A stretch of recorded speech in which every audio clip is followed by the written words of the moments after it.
Welcome back to the Legacymakers podcast. We're happy you're here. We're in the middle of a showing up mini-series. We're talking about showing up in your family, with your spouse, with your kids, so on and so forth. And today we're talking about showing up after you've blown up on your kids. After you've blown up. Yeah. This is a big one, a tough one, but one we felt like we had to address. Yes, seriously. I'll go first. I've blown up on my kids. I don't mean to laugh. I'm proud of it. I don't mean to laugh. I know. We're talking about shame during this mini-series. Guys, no laughing. And for me, after I've blown up on my kids, I feel shame. So if you haven't listened to that one, go listen to that one.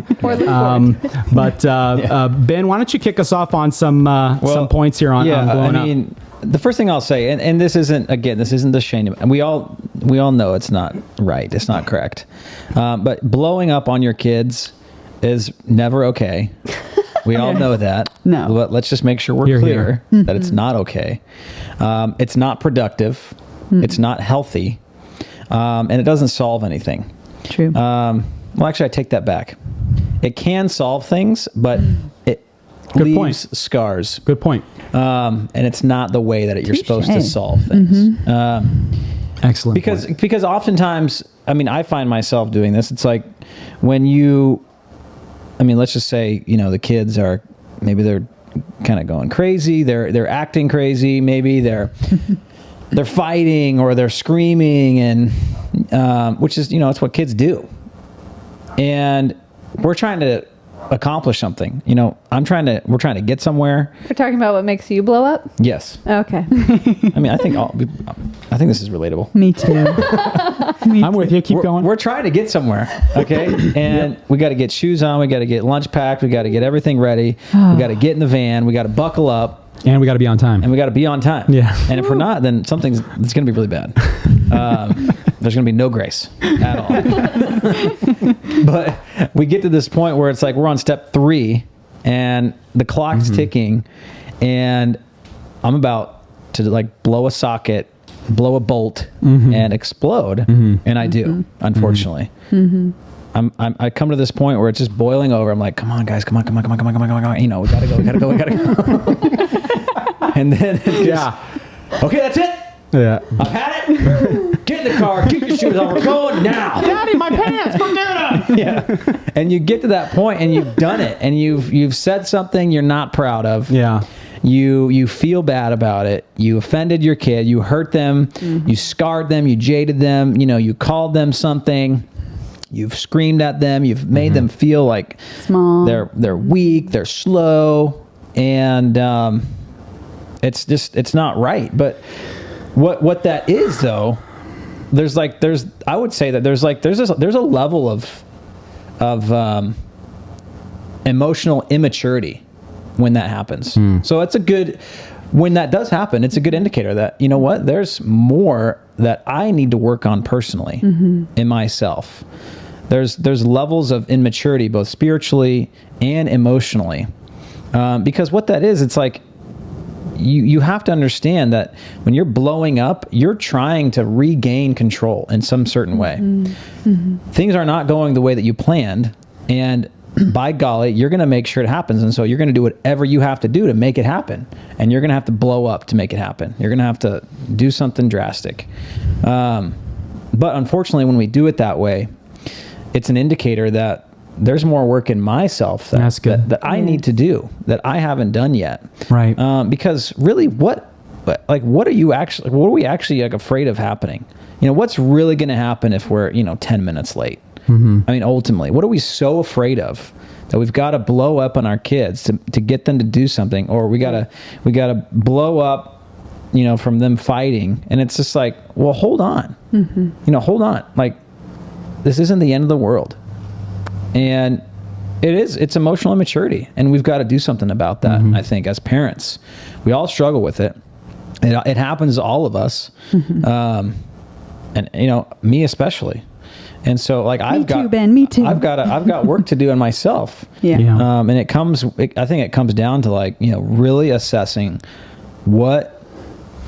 And almost just playing it out, what am I afraid of? What is the things, and why am I afraid of this one thing? Because usually, anger, that's what it is. When you blow up, it's an expression of anger, but anger is only a secondary emotion to something else that's really going on. Yeah. Anger is just it's this surface level. It's the thing that covers up, or you're kind of hiding behind anger, what you really feel, right? Yeah. You're hiding behind anger, and you're using anger to kind of cover yourself from really feeling and dealing with what you might really be afraid of, or really be sad about, or really be ashamed of, Scared. And whatever that is. And then you got to do the work on like trying to understand like what is causing this, and why do I actually feel ashamed about whatever's in your mind? Why do I actually feel afraid? Right. That's good. And deal with that. That gets to where you're growing in emotional maturity, rather than hiding behind it in anger.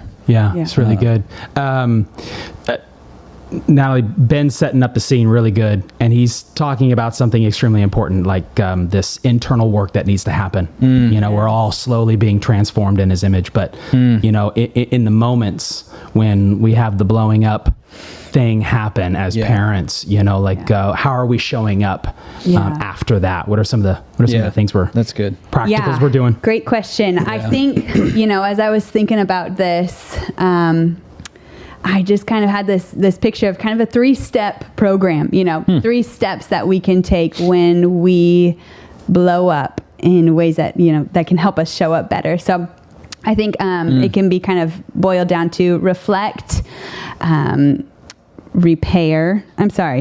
remove yourself, reflect, and then repair. So I think the first step after blowing up, oh my gosh, you lost, your lid flipped, right? For those of you who know the expression, you went into reptile downstairs brain activation and fight or flight mode, and your lid flipped, and you no longer operated out of your higher intellect and your emotional reasoning and all of that, and you lost it.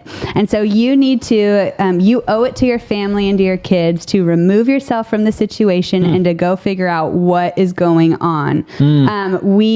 Our lids flip for many reasons. We're tired. We're hungry. We're overstimulated. We are scared. Like Ben said, the response may be anger, but what's under that is many other things. Oftentimes I would blow up because I felt overstimulated. There was just too much going on, too much noise, too many things at once, and I lost it. And so it's important to reflect what actually happened. How can I prevent this from happening again? What were the warning signals going off in my head before this happened, so that maybe I can prevent myself from doing that again? And then once you remove yourself, I'm jumping into reflect, aren't I? No, you remove yourself, you reflect, you figure out what are those warning signals. This is what Ben was talking about as well. Yes, exactly. Why did this happen? Was I overstimulated? Am I tired? And then you go and you repair. Listen, if we lose it 10 times in a day, we need to repair 10 times that day, right? We need to repair just as much as we lose it. And it actually, the more we repair, it actually shows, I don't have the stats again, I'm so sorry, that repairing lessens the severity and the impact of the blow up. So you're in repairing. What I mean by that, you go to your kiddos, you get down in their face, you put your eyes up to their eyes, and you tell them, oh my goodness, mommy made a bad choice. Mama chose anger. Mama chose mad. I should have done this. Oh, will you forgive me? And you start to repair that. How did that make you feel? Oh, you probably felt scared when I did this to you, right? You probably felt afraid of mommy, or you probably felt sad, really sad. And you start to mend that connection. What's most important after blowing up is restoring the connection that was lost. And trying to repair that, so that they know, okay, what you're doing is you're restoring connection, but you're also modeling what it looks like to clean up your mess. Yeah, exactly. Right? Because we all are going to do it. Our kids are going to blow up. They lose it at each other. But if we get to show them this is what it looks like to repair, they then get to go and do likewise. I love that. Something else that I was just thinking of is when you do repair, when you do reconcile the fact that you messed up and you blew it up, not only does it tell them that it's not okay for someone to behave that way, right? That's not okay behavior, but also it tells them that it puts value back into their own self, in the sense that like they weren't the They're gonna problem. lose it too. well, no, I mean, it's like it puts it in a way to where they believe about themselves that like they don't deserve to be treated like that. Yes. You know who they are. Like it is not okay for someone to treat me like that. Right. And and it shows them, like what you said, it shows them how to do it. It shows them that it's okay. Like what happened is like, okay, it's a thing, and here's how we can resolve it. And they're probably going to do it too. It shows them that like everyone blows up, and here's how we fix it. There's no excuse. You have ownership in it, right? Yes. But you also then have to model repairing, forgiveness, asking for forgiveness, Huge. repenting. Absolutely huge. I think sometimes too, it's as simple as like in those little moments, even asking for, that's not how I wanted to say that. Can I do that again? Redo. Yeah, can I do that again? And just saying the exact same thing in the way you wish you would have said it. I've found that is just like a really quick and easy way to repair quickly if it's not this huge explosion. Yes. Right. Like, those small ways that you can do that. Also, as you were talking, this verse in 1 John came to mind. It's 1 John 8 and 9. It says, if we claim to be without sin, we deceive ourselves, and the truth is not in us. If we confess our sins, he is faithful and just and will forgive us our sins and purify us from all unrighteousness. And I think that's the beautiful thing about these opportunities, right? It brings up our sin. Right, and it shows us we are not a perfect parent. We are not a perfect spouse. We have, and that gives our kids permission to see that in themselves too. It shows them the sinfulness of man. And if we claim that we're not that, then we're missing out on the freedom that comes from reconciliation. But allow these opportunities of blowing up with our kids gives us this chance to model confession, right? Which is a practice that we do so little. And so really confessing our sinfulness to them, and that is not what we should have done. That did not please God, the way that I spoke to you and the way that I handled that situation. And then that gives us the opportunity to not only purify and have forgiveness from them, but also with God. Amen. So it really, I mean, these moments are not things that we're proud of, right? But they really, truly can be such a gift. They're formative, Yeah. I'm also thinking practically about the time frame here, and I'd love to get some of your thoughts on it too. But I've just noticed in having made some repairs with Grant, our 4-year-old, there's been times where I've blown up on him, and Natalie said, "Hey, did you fix it?" I'm like, "Not yet. I'll get to it. I'll get to it." And I let too much time pass, and I'm trying to repair before bed. And he's like not really there mentally, and I'm like, "You're good, right? Like we're good. Everything's good, right?" And I've just full disclosure, I'm like, what was that? That wasn't a repair. That was like, I opted out when I should have opted in right away. And so I think the point I'm trying to make is like, I think there is a time frame here. I think it's as soon as you can. I really, really do. And it shows a lot emotionally to your kids when you're like, ooh, Dad just made a huge mistake. And now I'm here to fix it. Totally. And I know it just happened and it's raw, but like you're feeling it, I'm feeling it. We need to have this conversation, let's get it out into the light. There is something being received there beyond words. Yes. And what I've noticed in having made that adjustment in my parenting is Grant now feels more and more comfortable. Before it was like, he'd go into his room or go somewhere and I'd come and get him. But now it's like, he's starting to come to me right away. Like, hey, Daddy, that hurt when you did that. And I'm like, whoa, okay. Because he knows I'm willing to make the repair because I've done that repeatedly. And he's like, he can come boldly to me and now tell me because he knows like I'm strong enough to say, yeah, buddy, you're right. I made a huge mistake. Thanks for coming.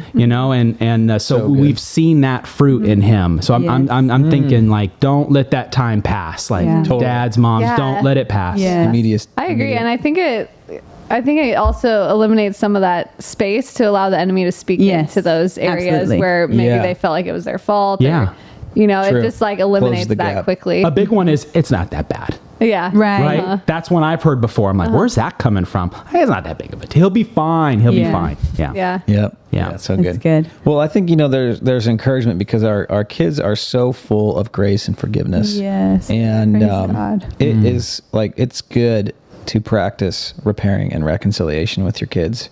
Yeah. And and do it right away. Do it right away. Our kids they're gonna forgive. I just hear my daughter Camden, anytime I've apologized, she's like, yeah, it's okay, Dad, I forgive you. Amen. Every single time. Amen. I mean, without fail. Yeah. And she's even learned too, and I've told her, like, what, it's not okay for Daddy to talk to you like that. Yeah. And then she's gotten good at, like, you saying, you know what, Dad, I forgive you, but it's not okay that you talk to me like that. I'm like, okay, you're right. I'll try not to do that anymore. Come on. And so They've become so quick to apologize themselves too. True. With each other. Yeah. They're very, it's been amazing. So it's huge. We've also found with, like, after the repairing, tickle fights and like wrestling matches are always a great, if it's a big blow up, there's like small blow ups and then there's big blow ups. And it's really good to not just restore the connection verbally, but also physically and just duke it out with a good wrestle match. That's awesome. And that just, it Seals kind it of up. puts into motion. We're good. Like, we're bonded. There's nothing in between us. I love sort that. of a thing. Yeah.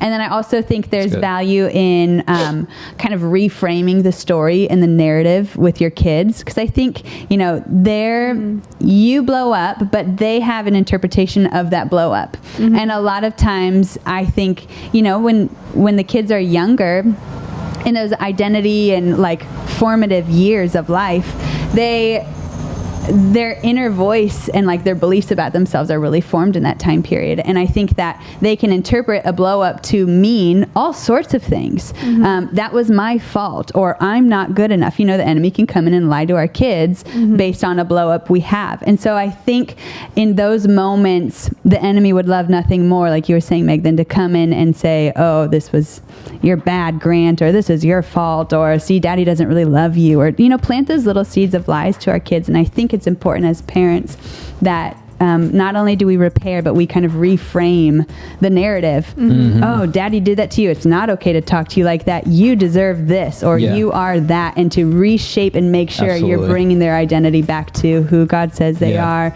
their role in this family, and like the value of the relationship together. Yeah, really good stuff. Well, hey, we hope you enjoyed listening to this. Lots of good stuff. Been mentioned before on another podcast. If you've got any questions regarding this topic, throw them in the comments section. We'd love to keep the conversation going a little bit. We know this is a big one, and there might be some other comments and questions floating around out there. So throw it in there. We would love to hear from you, and we'll see you next time.